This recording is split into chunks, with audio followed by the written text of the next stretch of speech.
भगवान की लीला कौन जानता है? भगवान की लीला केवल भगवान। कौन समझ पाया? मुह्यंत यत् सूरयः। सती जी बोली कि नहीं, ये भगवान नहीं है। शंकर जी बोले भगवान है। अब दोनों में शर्त लग गई। शंकर जी बोले कि राम भगवान है और माता सती बोले कि राम भगवान। अब दोनों में क्या लगी? शर्त लगी। कैसे पता लगे कि ये भगवान है? शंकर जी बोले मुझे तो पूरा विश्वास है कि ये। अब आपको विश्वास नहीं है तो आप देख लो, कैसे होगा वैसा कर लो। माता सती बोली यदि मैं इनकी परीक्षा ले लूं तो मैं मान लूंगी कि यदि ये मेरी परीक्षा में पास हो गए तो भगवान, और फेल हो गए तो कुछ नहीं।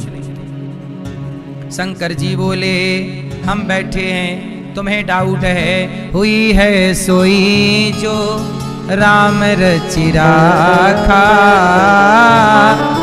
हुई है सोई जो राम रचि राखा, को कर तर्क बढ़ावहि शाखा।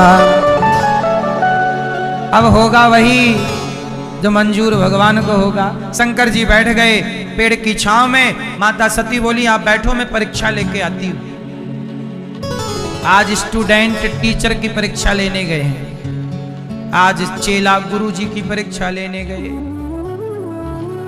सती माता परीक्षा कैसे लेती हैं? क्या बन गई माता सती? माता सती सती माता सीता बन गई। सीता राम जी की पत्नी। सीता का रूप बना लिया और छम छम छम छम चल पड़ी माता सती। जहां राम ढूंढ रहे थे सीता मां को, वहीं प्रकट हो गई सीता के रूप में। राम जी की नजर पड़ी, भैया सो रहे हैं, जगाओ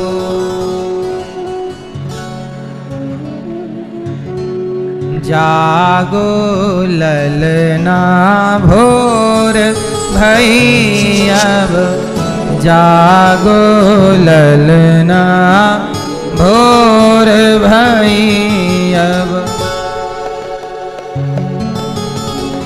माता सती क्या बन गई? सीता। और सीता बन के प्रकट हो गई। राम जी ने देखा, लक्ष्मण जी ने देखा, लक्ष्मण जी घबराए, हे भगवान माता जी यहां।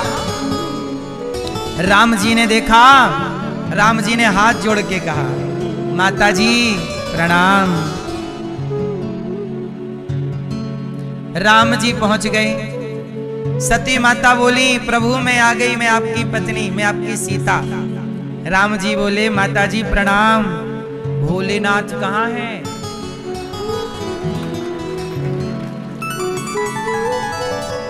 माता सती बोली भोलेनाथ।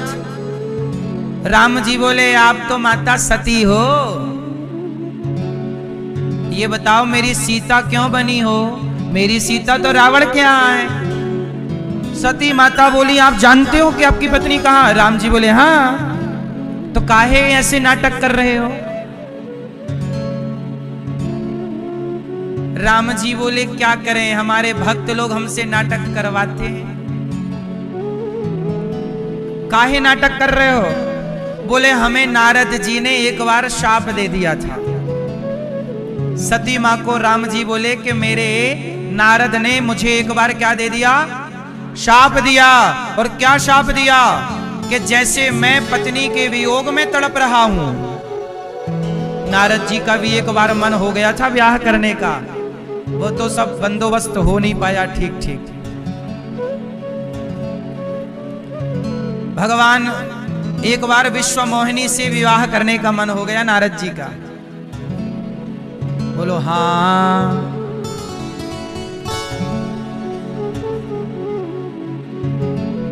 नारद जी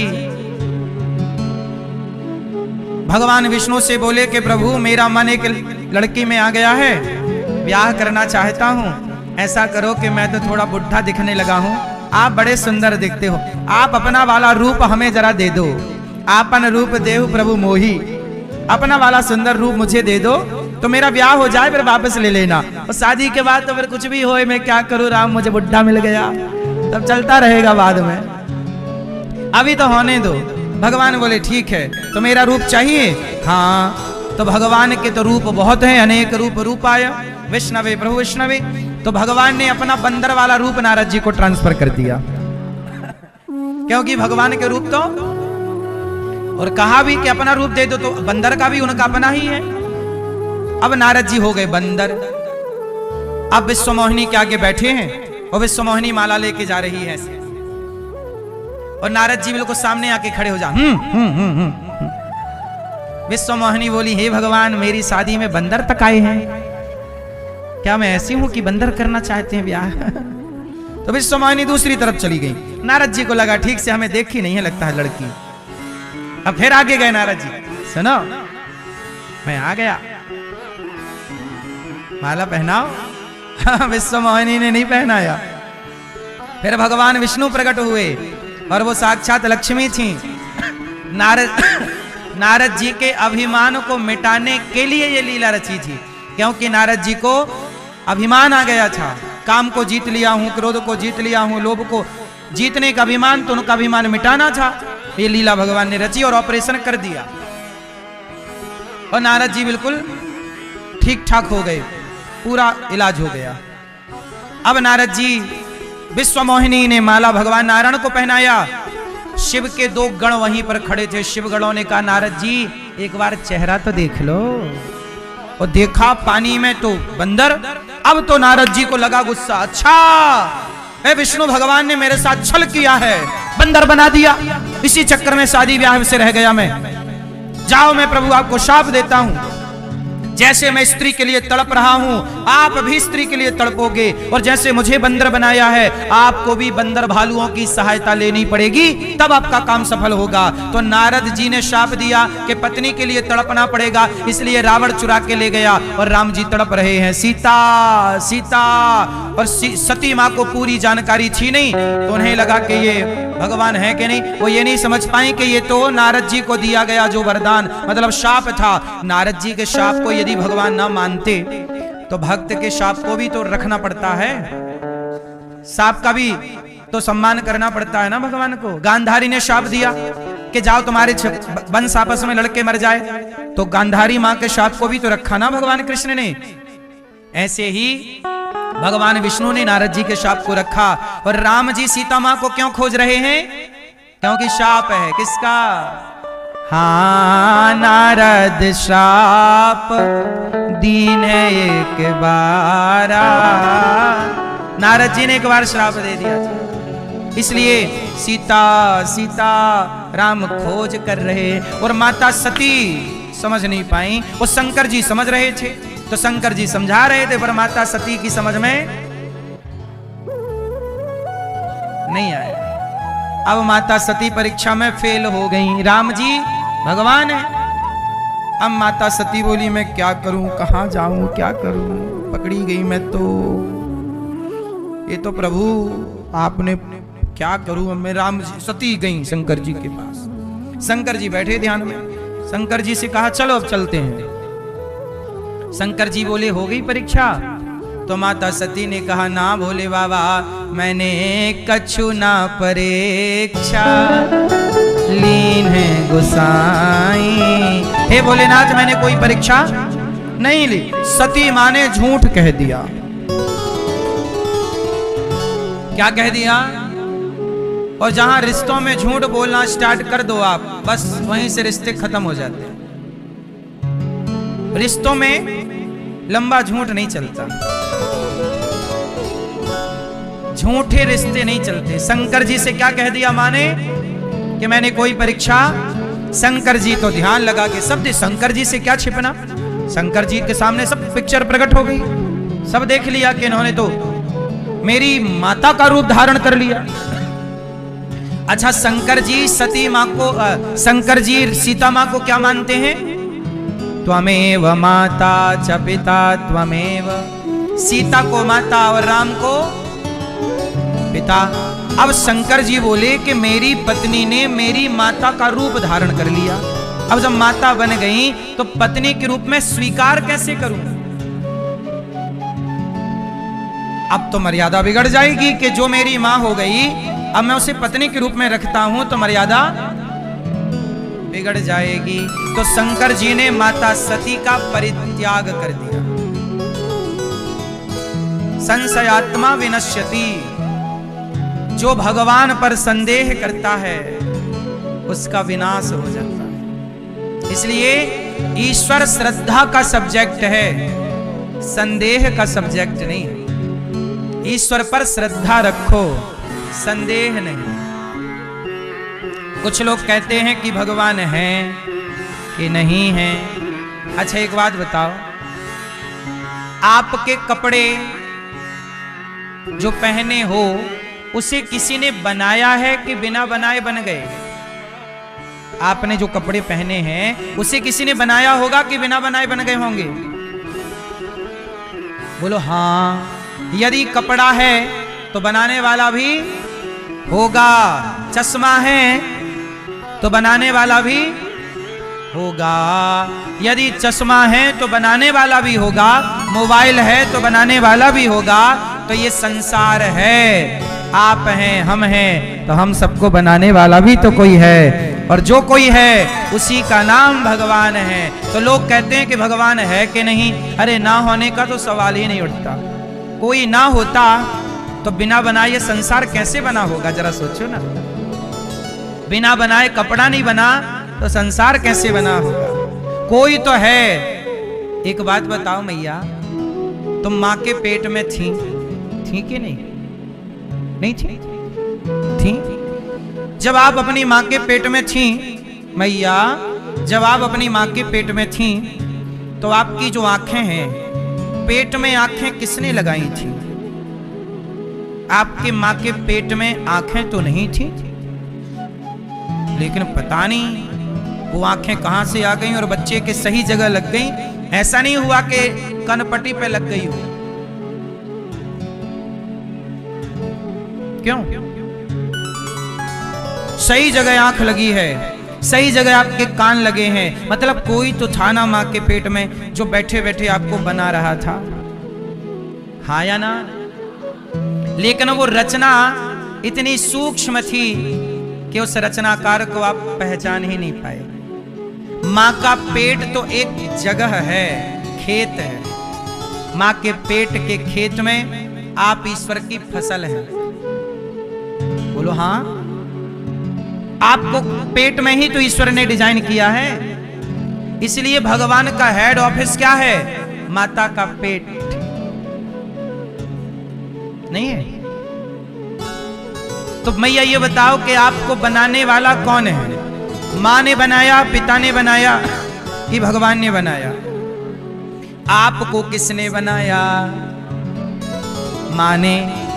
तो मां तो हाथ लगाने नहीं गई, पांव भी नहीं लगाए, आंख भी नहीं लगाई।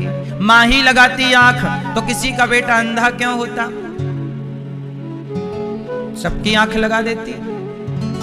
मां और पिता के द्वारा केवल एक पानी की बूंद मां के गर्भ में स्थापित हुई, उस पानी की बूंद से इंसान का निर्माण हुआ।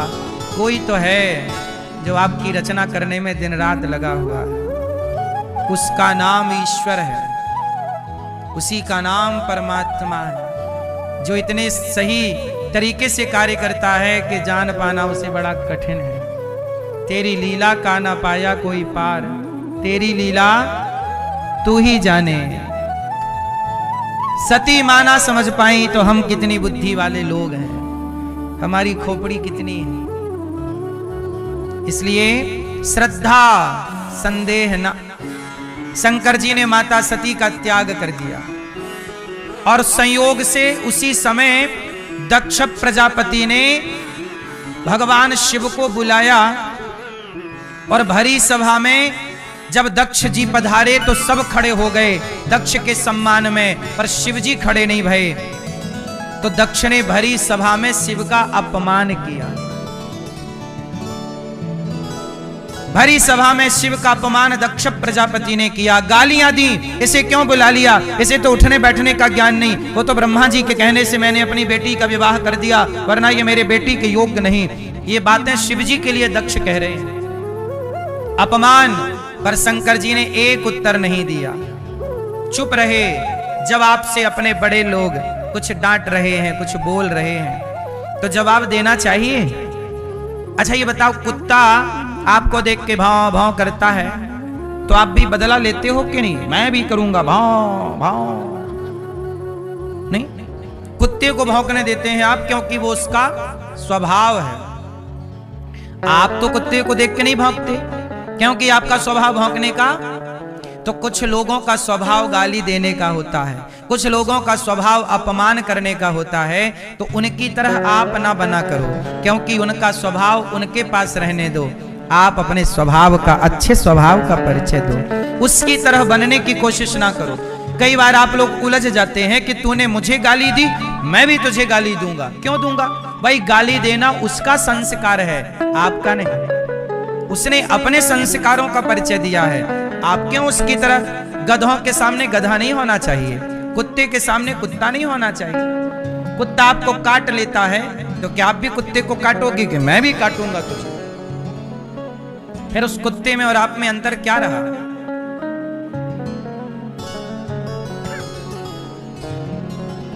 जरूरी नहीं। गाली देने, शंकर जी भरी सभा में गाली सुन रहे, चुप बैठे। जब अपमान हुआ, शिव जी चुपचाप चले गए, कोई उत्तर नहीं दिया। बाद में दक्ष ने यज्ञ किया, सबको बुलाया। शिव को नहीं इसलिए नहीं बुलाया ताकि मैं इनका अपमान कर सकूं, अपमान के लिए दक्ष ने यज्ञ किया। देखो, यज्ञ भी किसके लिए रचा? अपमान के लिए। उस यज्ञ में सब आए, शिवजी नहीं आए। माता सती उस यज्ञ में जब गईं, पति का अपमान तिरस्कार देखा, माता सती उस यज्ञ में जल करके भस्म हो गई कि मैं पति का अपमान नहीं देख सकती। पत्नी किसे कहते हैं? जो पति का अपमान करे वो ना मेरी मां। पत्नी वो जो पति को पतन होने से बचाए, पतित होने से बचाए, अपमान ना करे कभी। और पति भी अपनी नारी का अपमान तिरस्कार ना करे कभी। एक दूसरे का सम्मान कीजिए, आदर कीजिए। सती मां को लगा मेरे पिता ने मेरे पति का अपमान किया, योग अग्नि में जलकर समाप्त हो गई। बाद में भगवान शिव ने अपनी जटा पटकी, एक जटा फेंकी और शिवगण पैदा हुआ और उसने जाके दक्ष के यज्ञ को विध्वंस किया। और बाद में बकरे का सर जोड़ करके दक्ष के यज्ञ की पूर्ति हुई। माता सती का जलता हुआ शरीर शिव लेकर चले, शिव जी छोड़ नहीं रहे थे। तब भगवान विष्णु ने माता सती के जलते हुए शरीर के 52 टुकड़े कर दिए, और जहां जहां वह एक एक टुकड़ा गिरता गया, वह एक एक शक्ति पीठ बनती चली गई। तो आज भारत में 52 शक्ति पीठ है। 51 भारत में है। पाकिस्तान पहले भारत का हिस्सा था, तो हिंगला शक्तिपीठ वहीं थी, तो बंटवारे में वह शक्तिपीठ वहां चली गई। 51 शक्तिपीठ भारत में। बंटवारे में केवल पाकिस्तान नहीं गया, हमारी शक्तिपीठ भी चली गई।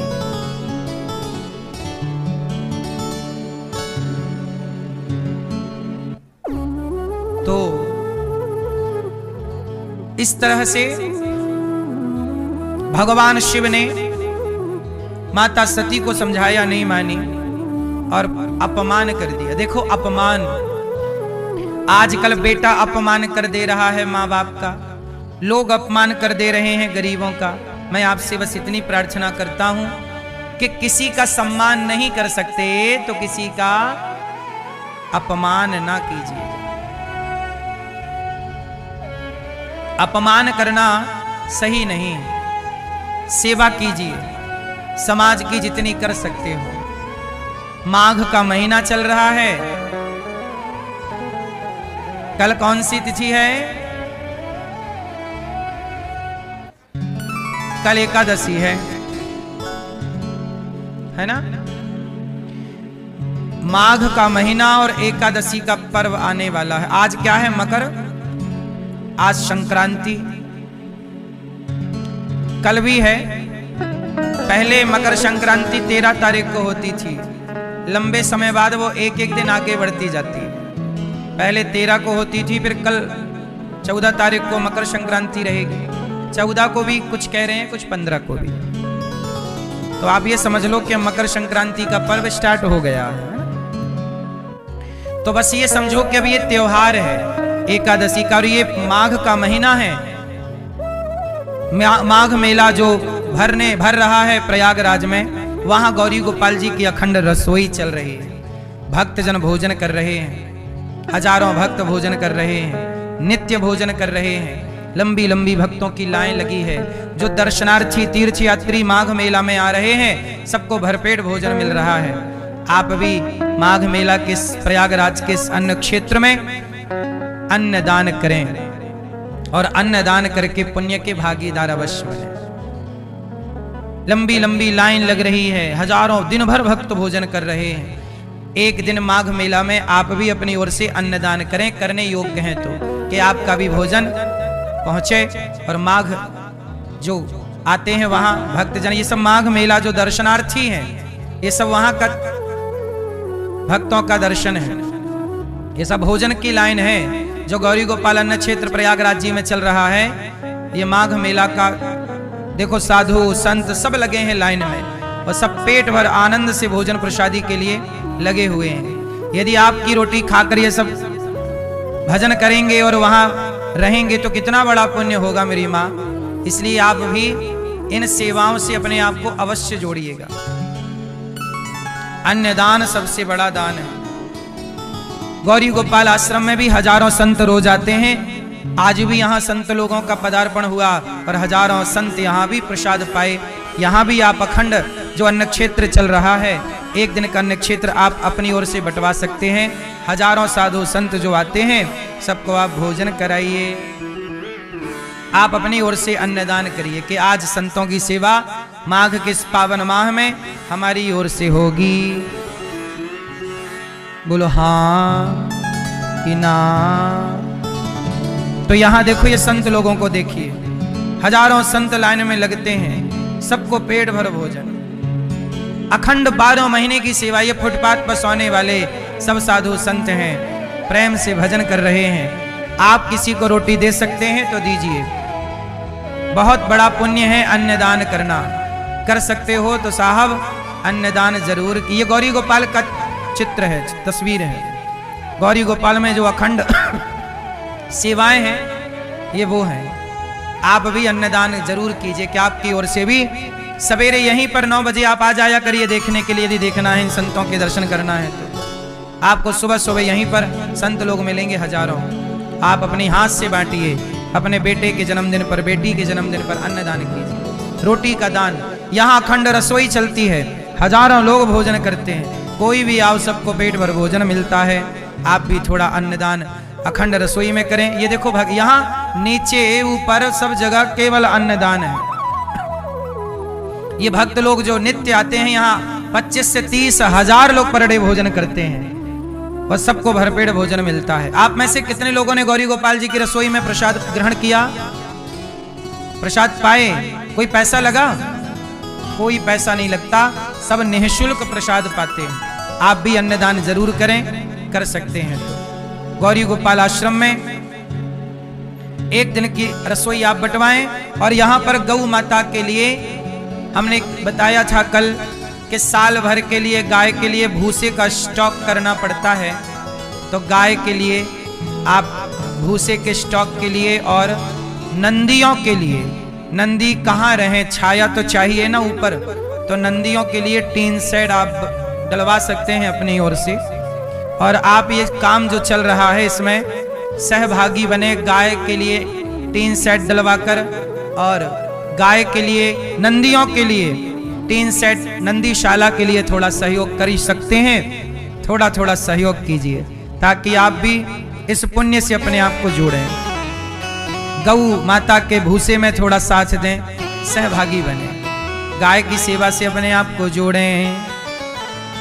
गौरी गोपाल गौशाला में पानी, यहाँ पर ना हम लोग पानी, खारा है चूंकि वृंदावन का, तो हम लोग पानी भी खरीदते हैं। तो आप गायों के लिए जलदान कर सकते हैं।